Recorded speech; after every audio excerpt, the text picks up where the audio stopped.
आज हम पढ़ेंगे class 10 maths chapter 1 real number, जो कि मैथ्स का सबसे सिंपल चैप्टर है। ये अगर आप अच्छे तरीके से समझ ले तो सबसे पहला टॉपिक है प्राइम नंबर्स। तो 1 to 50 प्राइम नंबर्स तो हर किसी को आने चाहिए।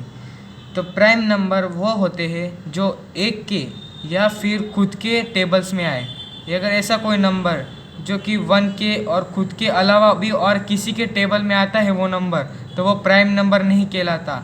जैसे कि 3 खुद के टेबल में ही आता है और 1 के टेबल में आता है, किसी दूसरे टेबल में नहीं आता, इसलिए वो प्राइम नंबर कहलाता है। जैसे 10 5 के टेबल में भी आता है, 2 के टेबल में भी आता है, 1 के टेबल में भी आता है, इसलिए वो प्राइम नंबर नहीं कहलाता। इसलिए इधर 10 भी नहीं है। ये 2 से लेके 47 तक ये तो सबको याद ही होने चाहिए।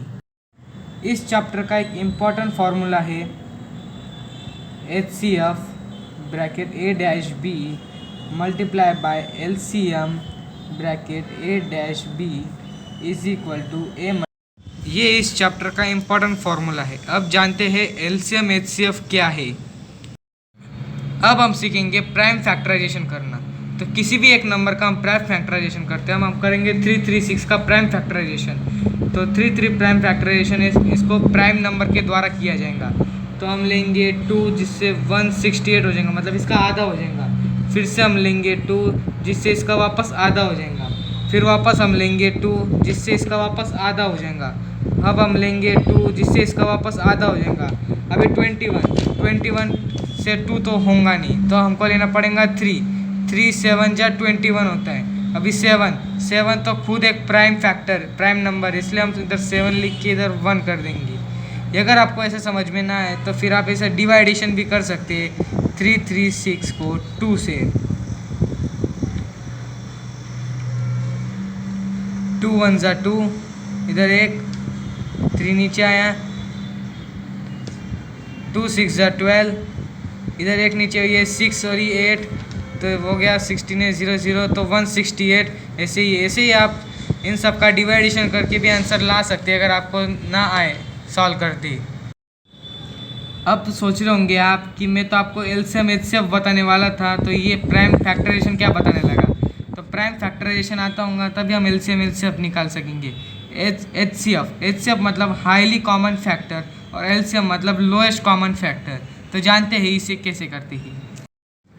तो सबसे पहले हम कोई भी नंबर लेंगे, जैसे कि 12 15 और 21। तो सबसे पहले हम इनका प्राइम फैक्टराइजेशन करेंगे। तो 12, तो 2 6 जा 12, 2 3 जा 6, 3 से क्या अभी 15, तो 3 5 जा 15 होता है और 5 5 जा 1, अभी 3 7 जा 21, 7 7 जा 1। अभी हम देखो इसमें LCM और HCF निकालेंगे। तो सबसे पहले इनका लिख लेने का ऐसे 2 मल्टीप्लाई बाई 3, 15 का हम प्राइम फैक्टर लिख लेंगे 3 × 5, और 21 का भी हम प्राइम फैक्टराइजेशन लिख लेंगे।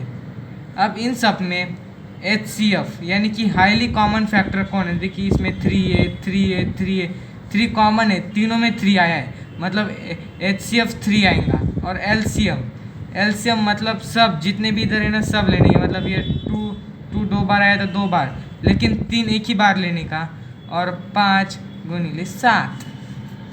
अब हम इन सब का मल्टीप्लिकेशन कर लेंगे। तो हम करेंगे इसका LCM। तो देखिए 2 2 जा 4 मल्टीप्लाई बाई 3 5 जा 15 मल्टीप्लाई बाई 7। तो अब इन सब का हम करेंगे तो आंसर आ जाएगा हमारा 420। तो हमारा HCF 3 आया और LCM 420 आया। तो इसको हम ऐसे भी लिख सकते हैं HCF is equal to 3 and LCM is equal to 420। तो ये जो क्वेश्चन था, ये क्वेश्चन पेपर में कम से कम 2 मार्क का आता है। तो अब हम करेंगे 3 मार्क का क्वेश्चन जो कि इस चैप्टर से पक्का आता है। तो अब हम वो टॉपिक लेंगे जो हमेशा पेपर में आता है 3 मार्क के लिए। ये हमेशा आएगा, हर एक पेपर में आएंगे 10वीं का। ये 10वीं के हर एक पेपर में आपको देखने को मिलेगा, और वो होगा प्रूव वाला कि प्रूव कीजिए √5 इज़ इनरैशनल। हमें ये बताना है कि √5 इनरैशनल है। तो आइए इसको सॉल्व करते हैं। तो सबसे पहले हम ये क्वेश्चन लेट करेंगे। लेट अस अज्यूम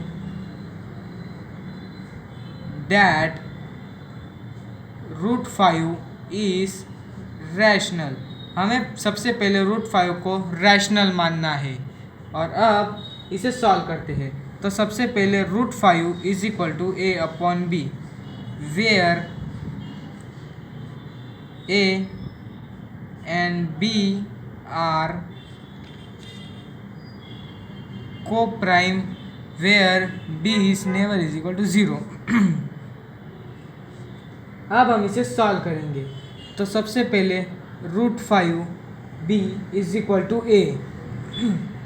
अब हम इसका स्क्वेयरिंग करेंगे।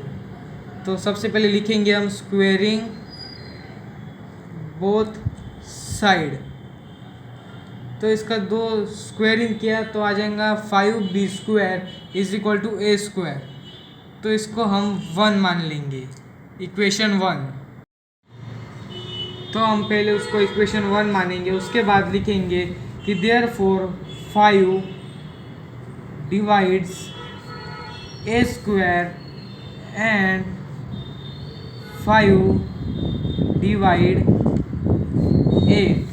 अब इसके बाद हम लिखेंगे कि पुट द इक्वेशन फर्स्ट। अभी हम इधर इक्वेशन फर्स्ट की वैल्यू पुट करेंगे जो कि थी 5b² इज इक्वल टू 25² हमने इसका स्क्वेयरिंग किया है। तो b² is equal to 5c²। अभी हम इधर लिखेंगे 5c²। ये जो c है, c को हम इधर ब्रैकेट में लिख लेंगे, c इज इंटीजर, c है एक इंटीजर। अब इसके बाद हम लिख लेंगे कि ये जो 5b² था यही 25c² है, मतलब b इज इक्वल टू 5 है। तो इधर हम यही लिखेंगे कि 5 divide b² and 5 divide b। तो अब हम 3 लाइन लिखेंगे जो कि बहुत ही ज़्यादा ज़रूरी है। Therefore, A and B have 5 as a common factor,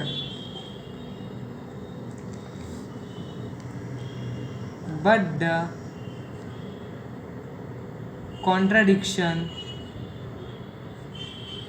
first, namely fact that A and B are have no common factor other than 1. This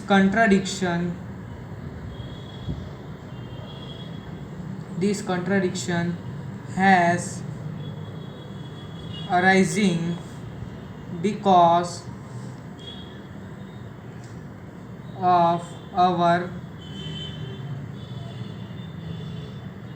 incorrect assumption